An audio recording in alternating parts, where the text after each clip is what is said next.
Hey everybody, welcome to Pop Culture Philosophers. I'm Rockin' Robbie Billups, and it's time for the weekly comic book review.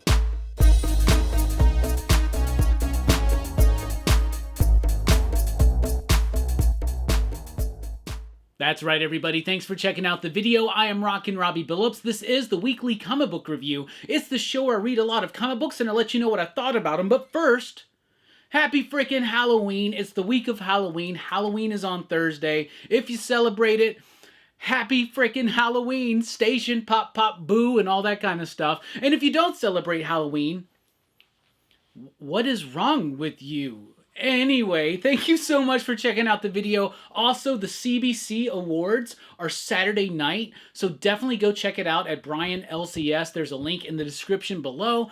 Go check out the CBC Awards. I hope to win some awards. If not, it's just an honor to be nominated. But as the reigning Best Hair and Beard award winner, I offer congratulations and best of luck to whoever is going to continue that title into the next year. Alright, we always start with the pick of the week, and this week's pick of the week, Kaya, issue number 22, by Wes Craig, Jason Wordie, and World Design from Image Comics. 22 issues in, and Kaya has never let up. So I used to do this thing where I would say, Kaya could be this generation's Bone. And then I made the bold declaration that Kaya is this generation's Bold. Now I'm taking that a step further. This is so far beyond Bone, it's completely separate from that. And what I meant by that was being an all-ages book that is meticulously crafted and just so solid and worthy of being invested in.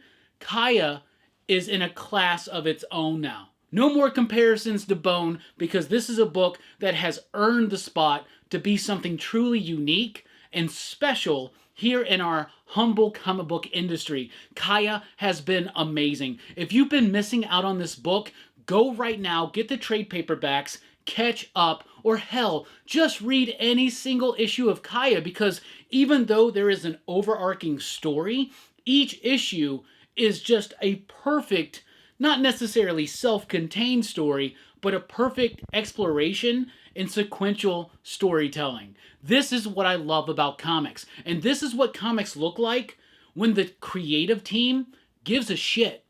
Not just about the medium, not just about story, not just about characters, not just about art, but when a creative team gives a shit about you. Spearheaded by Wes Craig, who's writing and doing the illustrations, the coloring by Jason Wordie, and the lettering by World Design. There is not a single bit of Kaya that does not work. And since issue number 1, there has not been a single bit of Kaya that has not worked. Every single page, every single cover, every single inside, front and inside back cover is all part of the story. The coloring is amazing, just to show you. Like, even the back cover is utilized in exceptional fashion. The coloring is outstanding. It is a beautiful book to look at. The artwork is kinetic. It's dramatic. It is easy to access. The lettering is top-notch. The use of space, and I'm not just even talking about space within the panels, but space within the page. This is how you make comics, y'all. Everybody out there who's making comics, look at Kaya. This is how you do it. Now, I'm not saying this is the only way to do it, but with this level of meticulous care and methodical energy, that was wrong. Meticulous care and methodical savvy, talent. I don't know what I'm supposed to say, but this book is freaking awesome. And if you're not reading Kaya, you really need to. This is perfect if you are a fan of comics. If you're a fan of story, if you're a fan of character, if you're a fan of art, and if you're a fan of you, you need to check out Kaya. Issue number 22 out this week. Is it a good jumping on point? Sure, it does work that way. You can still understand and experience the gravity of how awesome this comic is. But get the trades. Start from book 1. Read Kaya. This is one of the best comics on shelves, and it has been for 2+ years right now. Alright, also from Image Comics, we have Blood Squad 7, Strikefile, So Blood Squad 7 is kind of like a spiritual successor of sorts to Youngblood, right? Joe Casey, the writer, can't use the Youngblood characters, but he can use other characters that were part of the Youngblood world that aren't owned by whoever got the rights from Rob Liefeld, though I'm super happy to hear that Rob Liefeld is going to be back doing more Youngblood comics. That's really exciting to me. But Blood Squad 7 is the next best thing, if not the best thing, out of this whole extreme Youngblood universe. This is a really cool book. I have mentioned it's perfect for fans of The Boys. I would also say it's perfect for fans of the Warren Ellis type superhero book, but not saying that it's like, it doesn't have necessarily this like critical eye towards superheroes, and it doesn't necessarily have this like nihilistic view of superheroes. It still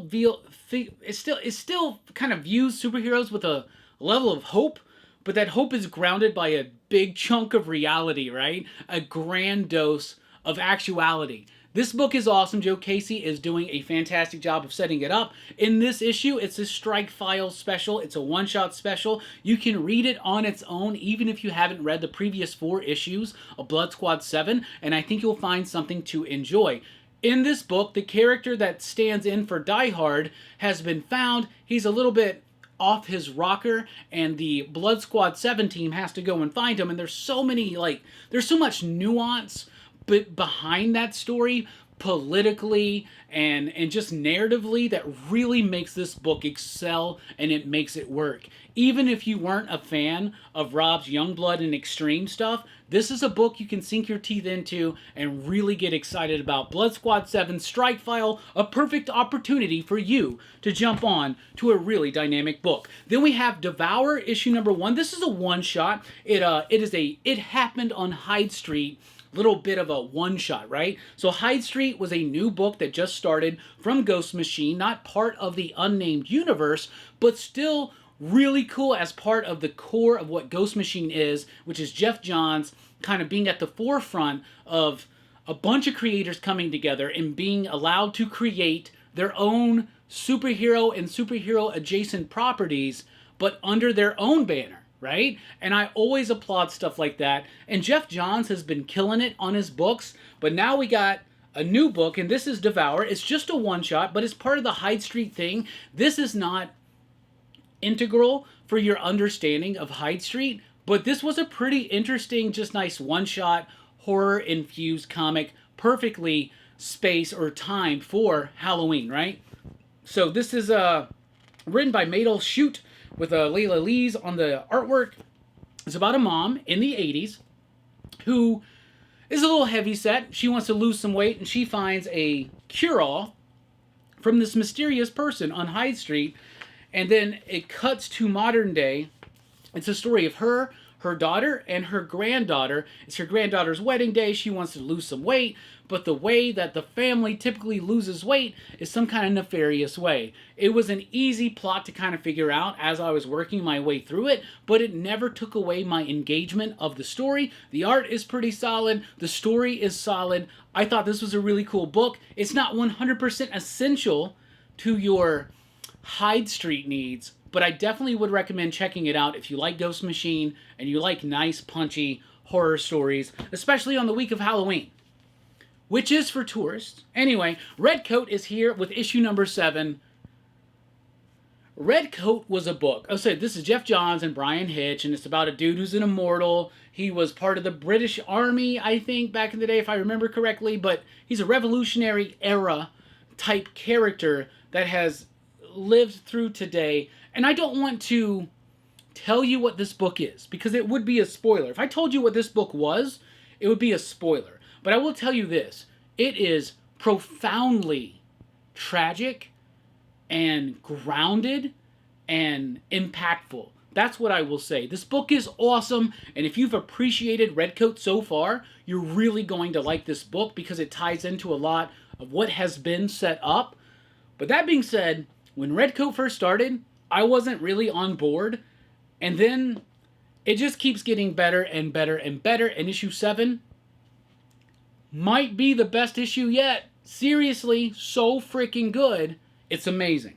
All right, then we got Feral issue number 7. So shout out to Tony Fleece and to Tone Rodriguez, who I had at my shop last week. We got to hang out for just a little bit. I was busy, they were busy, the store was busy, everything was busy. But I love Tony, and I love Tone. That was the first time I got to meet Tone. I've met Tony before, on stream and in person. You two, you were awesome. All that aside, I got to now objectively talk about your book. Feral is fucking awesome. This book is amazing. It's so freaking wild. Issue number 6 was my favorite issue of Feral so far. Issue number 7 continues that momentum. It sets up like an Aristocats type vibe, and I know that that's already had a comparison as Aristocats. It really gets into it because now we have kittens involved. Cute, cuddly kittens in the midst of a cat zombie apocalypse.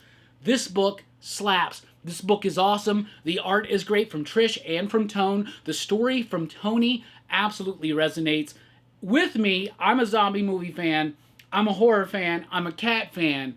But even if you aren't fans of any of those three things, I think that you will still find something to enjoy in this book. Great setup. Great start to the next arc. Very excited to see where we go. And that, my friends, is a tribute cover to the movie May, which I've never seen, but my homie Verno sent me a copy, so one day I'll have to watch it. So if they feel it's necessary enough to put an homage cover to, I'll definitely check out May.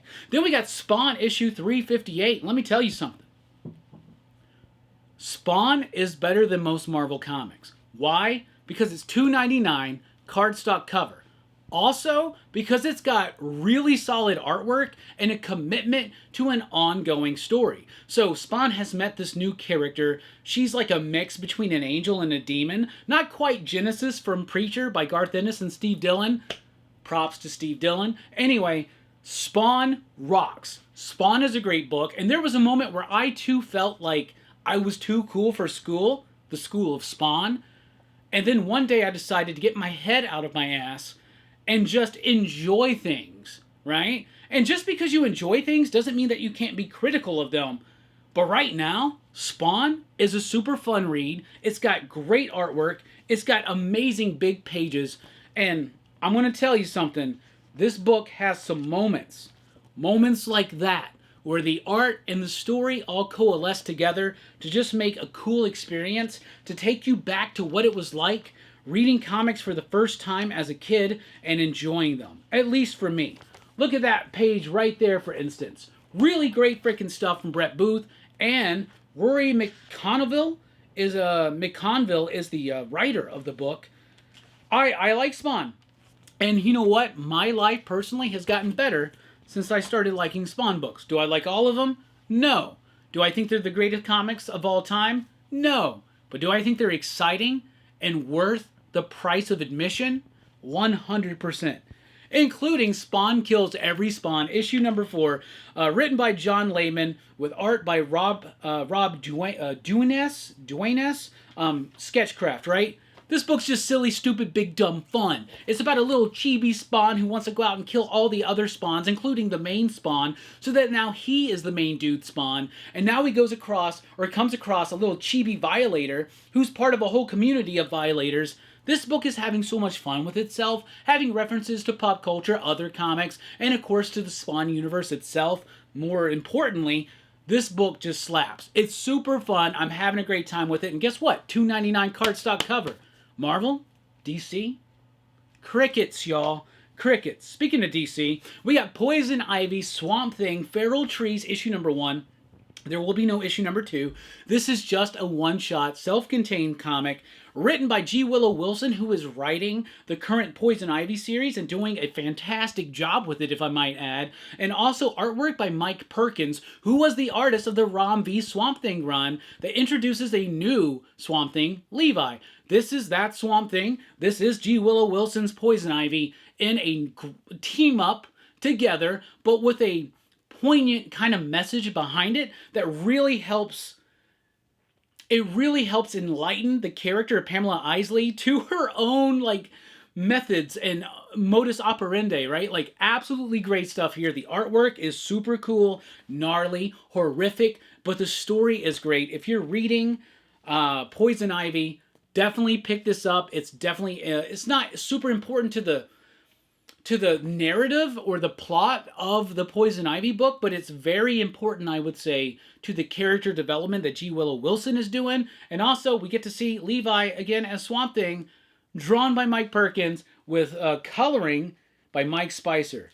Frickin' fantastic stuff. Let's find you another dope page just to sell you on it. I know you're right there around the corner, wanting me to show you page. Oh, now we're too far into the book. That's spoiler territory. Hold on. Oh, how about that? There you go. Y'all, the book was good. Definitely check it out. Then we got Action Comics here with 1073. Let's get this out of the way. Action Comics should not be weekly. That being said, Mark Waid is crafting a really cool story here, where the villains of the Phantom Zone, along with Mon-El, and maybe the Phantom Zone is like changing Mon-El a little bit, they have to team up with Superman now to go up against an even bigger bad in the Phantom Zone. I love Superman stories that dive into the history. I love Superman stories that dive into things like Mon-El, things that dive into things like the Phantom Zone. I love that stuff. This is a really solid book and really great artwork. Like, the Clayton Henry stuff is better than most Clayton Henry stuff that I've seen in comics. It's dynamic, it's kinetic, it's boisterous, it's explosive. It's what a Superman comic should be. The only thing that it's not that it should be is monthly. That being said, I'm liking the book. The backup story, though, starting to lose me a little bit. Great art, interesting enough story, but the Supergirl story that's the backup, maybe because it's so short, I'm finding myself lost in it. For sure. Then we got Batman, The Long Halloween, The Last Halloween, issue number 2. So Tim Sale, unfortunately, is no longer with us, but they are keeping his memory alive by continuing this story. So this is a follow-up, of course, to Dark Victory, and it works so well as that. There's a new holiday killer on the horizon. This is issue number 2. We are in November, Thanksgiving. This isn't themed so much with the holidays as some of the previous ones were, like Long Halloween and Dark Victory, but it still works. It's a really great mystery that is also embedded and infused into the organized crime element of early Gotham. Jeff Loeb is still the writer, but now we got Klaus Janson on the artwork. I know it's not going to work for a lot of people. There's something about today's digital media that, like, lessens the impact of this. Plus, Klaus Janson's just not quite what he used to be. But I like the artwork. I like the grit and texture that Klaus brings. But at the same time, he's kind of trying to honor and respect a little bit what Tim Sale had already done, especially with his paneling. So I like this book. I think it's a really cool mystery. Great art. Excited to see how this develops. Let's jump over to Marvel. And from Marvel, we have Wolverine Revenge issue number 3 from Jonathan Hickman and Greg Capullo. I know there's been a lot of chatter about Greg Capullo and some of his statements about the colors of this book. I don't give a shit about any of that. I'm going to be talking about this book. And as I talk about this book, maybe I need to check my own expectations on this book. Jonathan Hickman was attached to it. It's a Wolverine book by Jonathan Hickman. Greg Capullo on the artwork. Greg Capullo is delivering exactly what I want, especially with it being a red band book, which means it's supposed to be gnarly and very gory. It's gnarly. It's a little gory. Not quite as much as, like, the red band edition of Blood Hunt. And you know my thoughts on the red band trend. I think it's BS. Honestly, I compared this to the non-red band edition. There's just 2 extra pages that have an extra bit of gore. Is 2 extra pages worth $1? I don't think so. I'm lucky. I get these things at a super discount, or I just get to read them for free if I want to, right? Well, Wolverine Revenge, I was expecting more from this book, knowing that Jonathan Hickman was doing it. But at the same time, even though I, as the audience, was expecting more, doesn't mean that that's what Jonathan Hickman was trying to deliver. I think Jonathan Hickman is trying to deliver a Wolverine revenge story that's just blood and guts and just him slashing through a bunch of people. It's very video game-esque, right? Where you have to he's fighting all the bosses. And this one is Omega Red and Deadpool. He builds up into the Colossus fight. And it's working. It's working for that. Did I expect more? Yes. Am I disappointed I didn't get more? No, because I think we're getting exactly what the creative team intends to deliver. But the extra $1 for 2 extra pages is bullshit. That's bullshit. Marvel do better. Then we got Deadpool Team Up issue number 3 by Rob Liefeld. Rob Liefeld drawing the Hulk. It's some of my favorite Rob Liefeld Hulk I've ever seen. If you don't like Rob Liefeld, you want to be like, Rob Liefeld can't draw feet. I get it. It's cool. It's okay. He can draw feet. He knows how to do it, but what he really knows how to do is lay out an exceptionally dynamic comic book and give Liefeld fans what Liefeld fans want. That's what he's doing here. This is allegedly his last dance, his last ride, his last hurrah at Marvel. We'll see what happens. He's said that before. Other people have said that before, and it turned out not to be true. But Deadpool Team Up number 3, do what a Rob Liefeld comic do, which is please Rob Liefeld fans. If you're not a Rob Liefeld fan, you don't need to read it. But for the rest of us that are, it's pretty dope. All right, then we got Predator versus Black Panther issue number 3.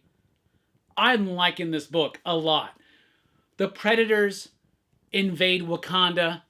You know that Black Panther, T'Challa, and Okoye and all the rest, Shuri, they're going to put up a fight, and put up a fight they do. This is really exciting, really cool stuff. It's not game-changing. It's not elevated. It's nothing more than it needs to be. And Benjamin Percy, and who is the artist? The artist is, let's find the title page, Chris Allen and Sean Damian Hill. There were 2 artists on this book. I didn't even realize it.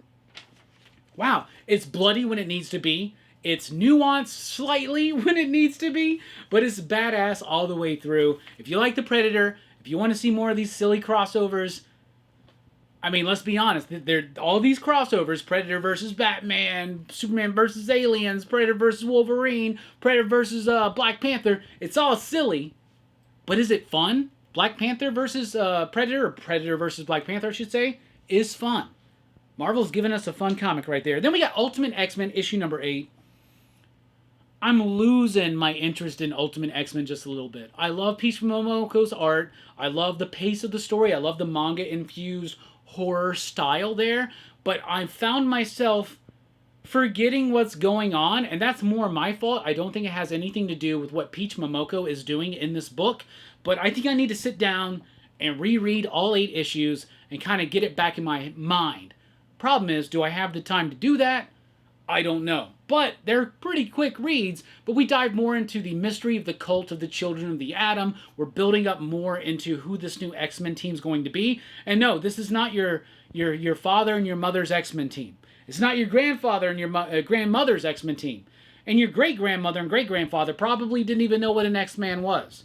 But Peach Momoko does. She knows how to tell this story and capture the spirit of the X-Men without making your typical X-Men book. So I applaud it for that, but it is losing me a little bit, so I need to go back and see if I can catch up. From Distillery, we have Come Find Me, which is a giant one-shot comic. It's a horror anthology, and it's pretty freaking good. You got Hamlet Machine, Joe Pavlica, Becky Cloonan, Lee Lowridge, Molly Mendoza, Vanessa Del Rey, Celine, Loop, and E.M. Carroll doing what they do best, which is great art. Every single story in this book has amazing art. There are 5 different stories. They all have an exceptional level of art that's a bit elevated, and the stories themselves are pretty good. The Becky Cloonan one might be my favorite as far as the story goes, but artistically, they all freaking rock. They all slap. They all have something special and unique about them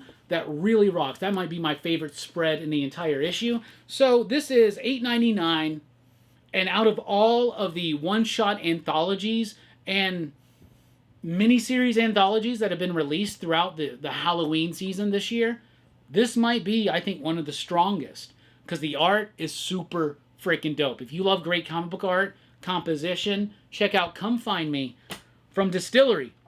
Then we've got Conan, or Savage Sword of Conan, issue number 5.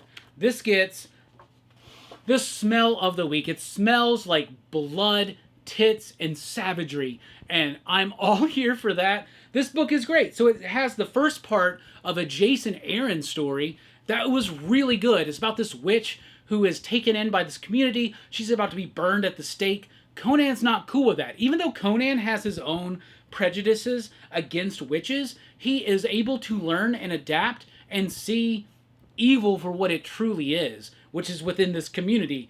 Great story. The artwork was really solid in that one. The art's by Jeff Isherwood. Not super familiar with this cat's work, but it works. The line work is super cool. It's nice to see old school type stuff like that.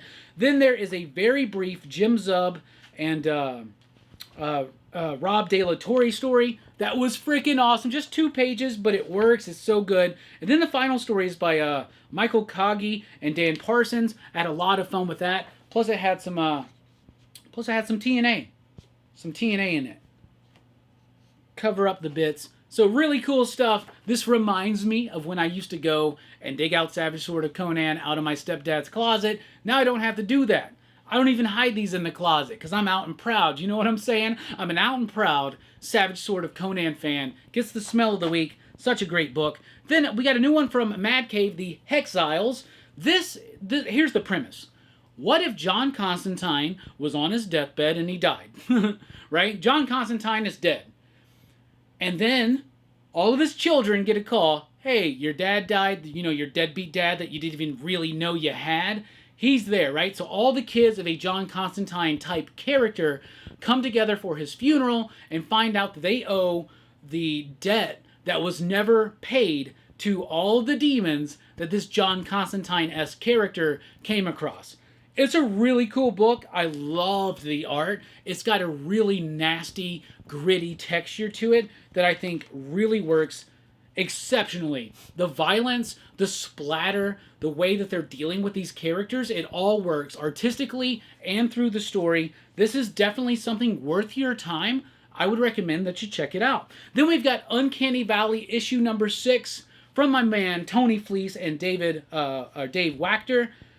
I don't want to show you any pages because I don't want to spoil anything, but in here you get the origin of our main character's mother, like how this all came about, right? But you also get the origin of the villain, and I'm not going to spoil anything. But Tony, if you're watching, that was fucking brilliant. How long have you been holding on to this idea? And to take this character and kind of merge it with this character, I think is profoundly insightful and bad fucking ass, dude. This book rocks. I love it. I believe it's been confirmed this is like a 10-issue series. This is the origin of the villain. This is the origin of the whole story. It works. It pops. It's exciting. And the art by David Wachter is freaking amazing.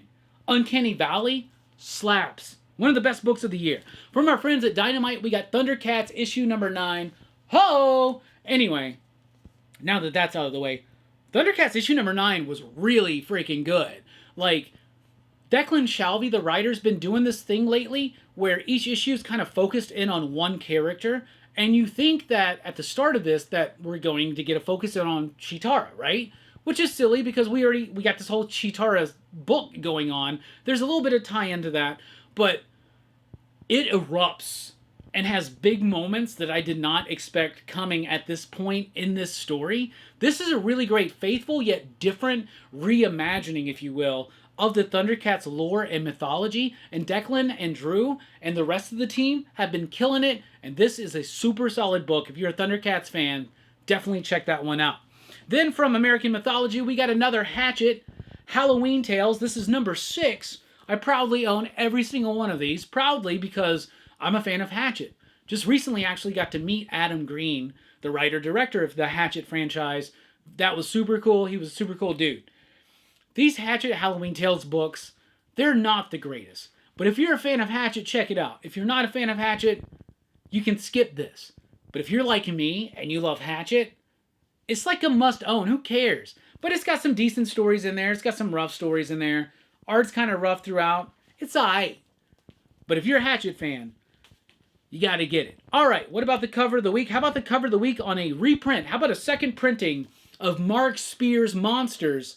And that's my cover of the week. I remember Mark talking to me, very excited that he had gotten the ability to be able to do, the opportunity to be able to do a second printing, and he wanted to do a different cover, right?